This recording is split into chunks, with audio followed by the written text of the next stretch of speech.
My name's Phil Griffiths. I began volunteering at Middleton Hall when the jetted building was being restored in 2000. My wife had already started volunteering here, and she introduced me to Middleton when I retired from full-time employment.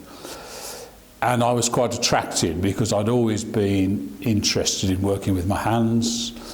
I'd always been interested in woodwork. I even have a GCSE O-level in woodwork. So the opportunity to work at Middleton Hall gave me the chance to saw, to drill, to chisel enormous pieces of wood. That was very attractive. The first day I started at Middleton was a beautiful clear winter's day with a clear sky. I came along and I saw Colin Thompson, who was the project leader on the jetted building, and he said to me, "Have you ever done any plastering?" And I said, "No." And he said, "Well, today you're doing plastering." So I was on the scaffold. The foot of the scaffold was in the moat, and I was standing at the top plastering the gable end, and I looked out and I could see all around the countryside. It was a clear sky, blue, very cold, and I was plastering away and thoroughly enjoying myself. And at about 11 o'clock, Colin called me and he said, "We're going for morning tea." And I said, "Okay." Bear in mind, there was just the two of us working on the jetted building.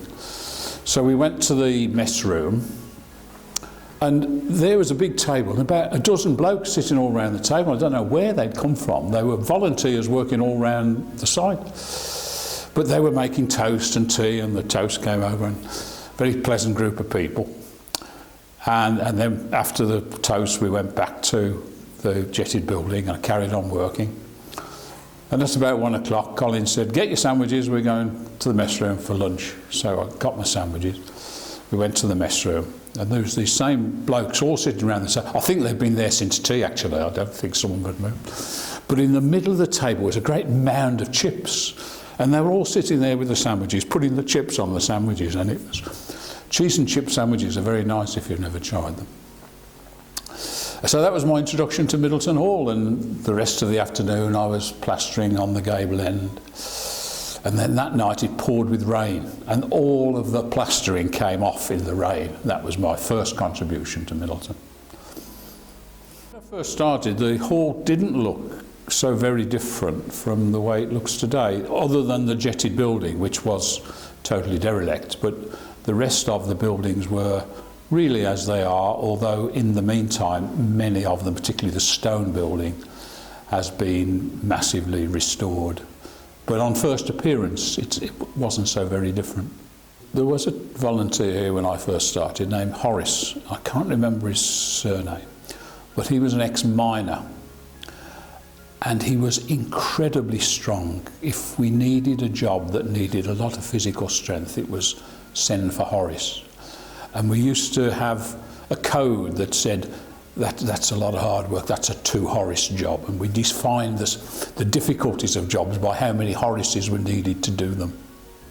My wife Elizabeth introduced me to Middleton Hall. She had met Betty the Book at a genealogy class, I think, and Betty introduced Elizabeth to her.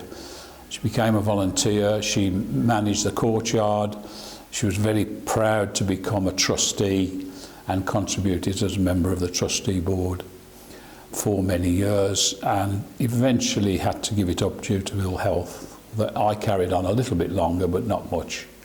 The gift shop used to be across in the buildings that are now occupied by the RSPB, and when we built the jetted building, when that was complete, we moved the gift shop to there, and she completely renovated the gift shop, the quality of the goods that were on sale, and she thoroughly enjoyed buying various items for the gift shop. She had a good eye for seeing what would sell and how much profit she could make on each item, and that worked very well for her. The main pleasure I think I got from Middleton Hall, other than mutilating big pieces of wood, was working with a group of people that were like-minded. We had similar backgrounds, similar upbringings, lived through the same time, so our experiences were common. They all had positive attitudes to life, all of the volunteers. They looked forward rather than looking back. They were positive about everything they did and were planning to do, and therefore were a pleasant group of people to work with. Some of us claimed that we only came for the banter, which was probably true in many cases. But that's really what I got out of Middleton Hall, working with a good group of people. I haven't really been to Middleton Hall for several years until recently, and I'm very pleased to see what is being done now and where it appears to be going. I think it's important that such buildings are maintained, important for the future, because young people need to see where they've come from, and buildings such as this give them the context for our current lives, and therefore they are important.